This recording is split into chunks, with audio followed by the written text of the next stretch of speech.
এদিকে হেলিকপ্টার দুর্ঘটনায় প্রেসিডেন্ট ইব্রাহিম রাইসির মৃত্যুতে স্তম্ভিত গোটা মুসলিম বিশ্ব। এমন পরিস্থিতিতে কে ধরবেন ইরানের হাল, কেই বা হচ্ছেন দেশটির পরবর্তী প্রেসিডেন্ট, তা নিয়ে চলছে নানা আলোচনা। বিস্তারিত ইমতিয়াজ আহমেদের রিপোর্টে। একমাত্র ওয়ালটন এসি দিচ্ছে 1 বছরের রিপ্লেসমেন্ট গ্যারান্টি এবং কম্প্রেসরের 10 বছরের গ্যারান্টি।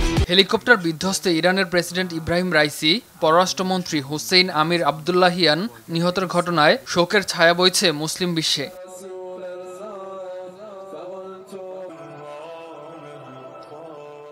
সোমবার ইরানের মেহার নিউজ এজেন্সি হেলিকপ্টারের সব আরোহীর শাহাদাত বরণের বিষয়টি নিশ্চিত করেছে। দীর্ঘ সময় উদ্ধার অভিযান চালিয়ে ইরানের রেড ক্রিসেন্ট সোসাইটি জানিয়েছে, রাইসিকে বহন করা হেলিকপ্টারের ধ্বংসাবশেষে কোনো যাত্রীর বেঁচে থাকার সম্ভাবনা নেই।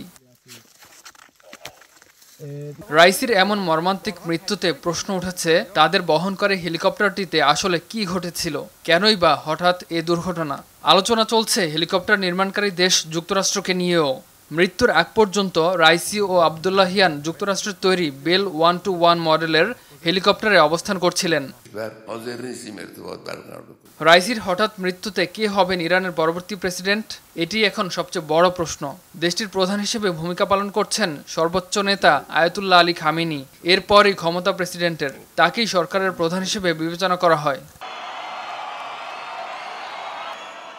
প্রেসিডেন্টের মৃত্যু হলে পরবর্তী 50 দিনের মধ্যে নির্বাচনের আয়োজন করতে হবে এবং নতুন প্রেসিডেন্ট বেছে নিতে হবে। ইরানের সংবিধান অনুযায়ী বর্তমান প্রথম ভাইস প্রেসিডেন্ট মোহাম্মদ মোকবার হবেন পরবর্তী প্রেসিডেন্ট। তবে এক্ষেত্রে দেশটির সর্বোচ্চ নেতার অনুমোদনের প্রয়োজন পড়বে।